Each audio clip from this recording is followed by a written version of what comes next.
మానవ సంబంధమైనటువంటి ఎమోషన్స్‌లో కొన్ని ప్రత్యేకమైనటువంటి ఎమోషన్స్ ఉంటాయి. అసూయ, ఈగో, పొసెసివ్‌నెస్ ఇలాంటివి. ఇవి ఇన్‌స్టాంట్ ఎమోషన్స్. ఎలాంటి బిల్డప్ అవసరం లేదు. స్క్రీన్ మీద చూడగానే మనం కూడా ఆ ఎమోషన్‌ని ఫీల్ అవుతాం. అసూయ, ఈగో లాంటి ఎమోషన్స్ బాహ్య ప్రపంచం వల్ల మనలో కలిగే ఎమోషన్స్.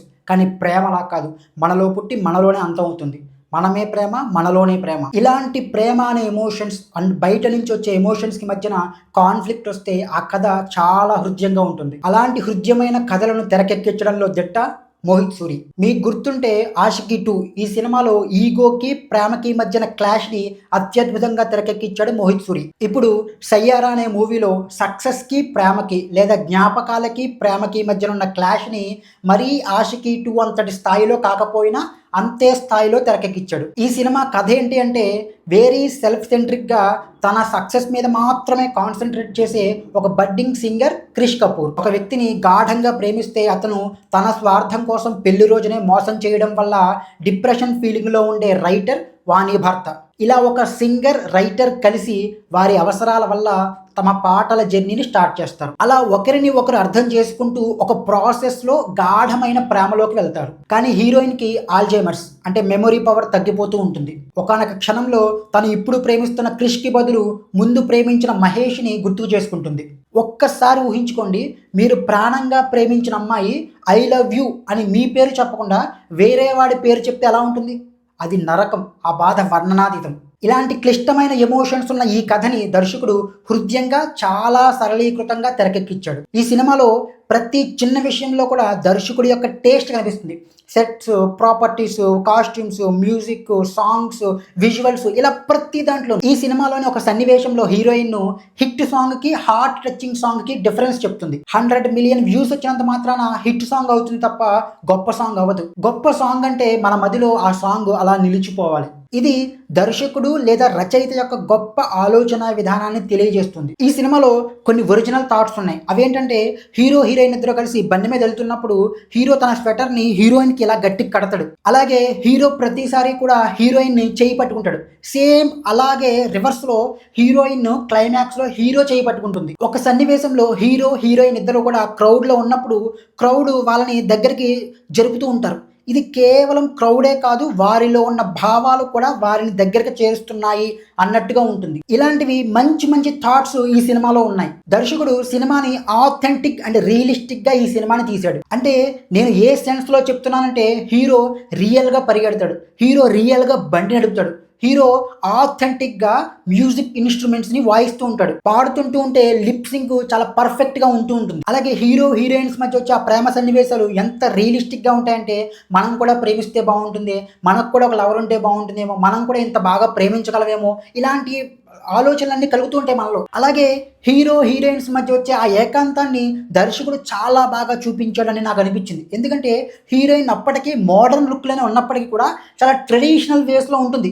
కానీ ఎప్పుడైతే హీరో, హీరోయిన్ ఇద్దరు ప్రేమించుకుని వారి యొక్క వెకేషన్కి వెళ్తారో హీరోయిన్ అక్కడ బికినీతో వెళ్తుంది. అంటే ఏంటి, తన యొక్క శరీరాన్ని తన తన తన అనుకున్న వ్యక్తికి చూపించడానికి ఆమె సిగ్గుపడట్లేదు. అక్కడ అది చాలా చాలా చాలా బాగా అనిపించింది నాకు. అలాగే ఉండాలి ఎమోషన్ ఎప్పుడు కూడా. గాఢంగా ప్రేమించుకున్న ఇద్దరు వ్యక్తులు ఎవరూ లేని ఏకాంతంలో ఉన్నప్పుడు అంత నేకెడ్గానే ఉంటారు. అలాగే ఉన్నప్పుడే వారి యొక్క ప్రేమ మరింత పెరుగుతుంది. అలాగే ఈ సినిమాలో హీరో హీరోలాగే ఉంటారు, హీరోయిన్ హీరోయిన్ లాగే ఉంటారు. హీరో తన యొక్క మస్కులారిటీ అవి అన్నీ ఉంటే హీరోయిన్ అందంగా, చూడడానికి చూడముచ్చటగా, ఒక అంటే హీరోయిన్ అంటే ఒక లేడీ క్వాలిటీస్ అన్నీ కనిపిస్తాయి. చాలా రియలిస్టిక్గా ఉంటుంది అది. ఇలాంటి విషయాలలో దర్శకుడు చాలా మంచి సక్సెస్ అయ్యాడు. ఇంకా టెక్నికల్గా సినిమా చాలా బాగుంటుంది. కొంతవరకు సీజీ పక్కన పెట్టేస్తే సినిమాటోగ్రఫీ అయితే ఎక్సలెంట్గా ఉంటుంది. కొన్ని ఫ్రేములు కానీ, షాట్లు కానీ చాలా చాలా బాగుంటాయి. ఎస్పెషల్లీ హీరో, హీరోయిన్ ఇద్దరు కూడా సముద్రం ఒడ్డున బండి మీద వెళుతూ ఉంటారు.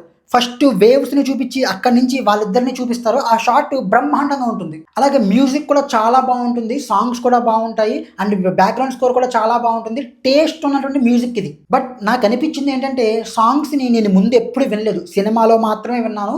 సినిమాలో చూస్తున్నప్పుడు ఇన్స్టెంట్గా నాకు అంత అద్భుతంగా ఉన్నాయే పాటలు అనే ఫీలింగ్ రాలేదు. మేబీ వినగా వినగా నచ్చుతాయేమో, ఫ్యూచర్‌లో నచ్చుతాయేమో గానీ, ఇన్‌స్టాంట్‌గా విన్నప్పుడైతే ఆ ఫీలింగ్ రాలేదు. ఇలాంటి సినిమాలకి సాంగ్ విన్నప్పుడే అబ్బా! ఆ సాంగ్ అద్భుతంగా ఉందిరా అన్న ఫీలింగ్ కలగాలి. అది మిస్ అయింది ఈ సినిమాలో నా వరకు. ఇంకా ఈ సినిమాలో నాకు మెయిన్‌గా 3 డ్రాబ్యాక్స్ కనిపించాయి. అవేంటంటే ఫస్ట్ నాకు బాగా డిసప్పాయింట్ అయిందేంటంటే కాస్టింగ్.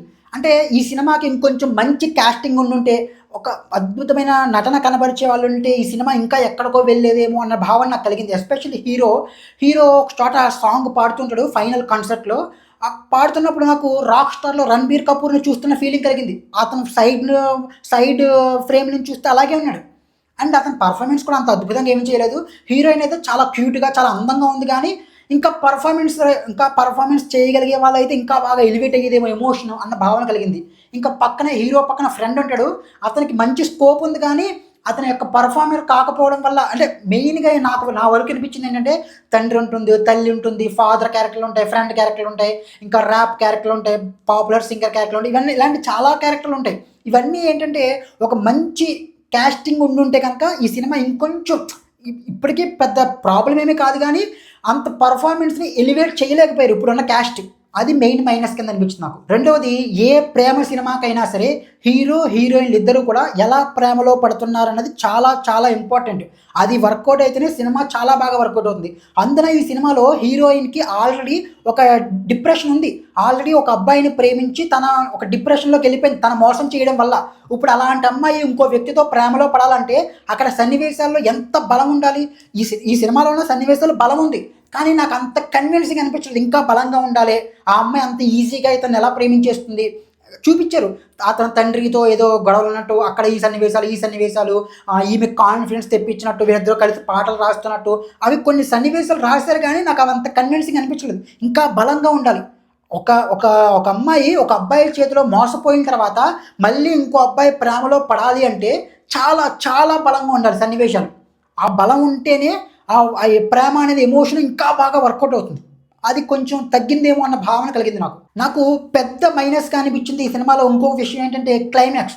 ఆఫ్‌కోర్స్ హ్యాపీ ఎండింగే ఉంటుంది. హీరో, హీరోయిన్ ఇద్దరు కూడా లాస్ట్‌కి కలుస్తారు, పెళ్లి చేసుకుంటారు, హ్యాపీగా జీవితాన్ని గడుపుతారు. అంతా బానే ఉంటుంది. కానీ ఆల్జీమర్స్‌తో తన గతాన్ని మర్చిపోయినటువంటి ఒక హీరో వచ్చాడు కలుసుకోవడానికి. తనకు గుర్తు చేయడానికి ఏవో జ్ఞాపకాలు చెప్తున్నాడు. వాళ్ళు క్రికెట్ గురించి మాట్లాడుకుంటారు. ఆ క్రికెట్ గురించి చెప్తూ ఉంటాడు. కానీ ఒక 2, 3 టైమ్స్ చెప్పగానే హీరోయిన్‌కి గుర్తొచ్చేసినట్టు సడెన్‌గా వెళ్లి 'క్రిష్ కపూర్' అని చెప్పి అతని పేరు చెప్పినట్టు ఇద్దరెళ్లి కౌగిలించుకున్నట్టు పెట్టేసాడు. సడెన్‌గా అయిపోయినట్టు అయిపోయింది. ఇంకా అక్కడ బలంగా ఉండాలి ఎమోషన్ ఏదో. ఆ ఆరా క్రియేట్ అవ్వాలి. హీరో రాగానే హీరోయిన్‌కి ఒక స్పర్శ తగిలినట్టు, ఆమెలో ఏదో ఒక పరవశం కలిగినట్టు ఇలాంటి సంథింగ్ ఏదో పెట్టాలి. ఒక డ్రామా క్రియేట్ చేయాలి. ఒక ఎమోషన్ ఉంటే ఇంకా బాగా ఆ ఎమోషన్ లేదు. సడెన్‌గా అయిపోయిందేమో అంత అంటే ఫాస్ట్‌గా చేసినట్టన్న భావన కలిగింది నాకు. అక్కడ బోలెడంత స్కోప్ ఉందక్కడ. కానీ దర్శకుడు క్లైమాక్స్‌ని ఫాస్ట్‌గా తేల్చేయడం వల్ల నాకు ఆ ఎమోషన్ ఫీల్ అవ్వలేకపోయాను నేను క్లైమాక్స్‌లో. ఇవి పెద్ద డ్రాబ్యాక్స్ కాదు. పెద్ద పట్టించుకోవద్దు. ఖచ్చితంగా సినిమాకెళ్ళండి. ఇప్పుడు వస్తున్నటువంటి చాలా చెత్త సినిమాలతో కంపేర్ చేసుకుంటే ఇది చాలా చాలా మంచి సినిమా. ఫైనల్ వర్డ్ ఏంటంటే మనస్సుకు హత్తుకునే మంచి హృద్యమైన ఎమోషనల్ ప్రేమ కథ ఈ సినిమా. ఇలాంటి సినిమాలు ఇప్పుడు రావట్లేదు. తెలుగులో అస్సలు రావట్లేదు. హిందీ సినిమా ఇది. హిందీలో ఉంటుంది. హిందీ అర్థమైతే తప్పనిసరిగా వెళ్ళండి. ఒకవేళ హిందీ అర్థం కాకపోయినా సరే సబ్‌టైటిల్స్ ఉంటాయి. మీరు కొంచెం సబ్‌టైటిల్స్‌ని అర్థం చేసుకోగలిగితే ఒక మంచి సినిమాను చూశారన్న అభిప్రాయం మీకు కలుగుతుంది. అస్సలు మిస్ అవ్వద్దు. That's it. జై హింద్.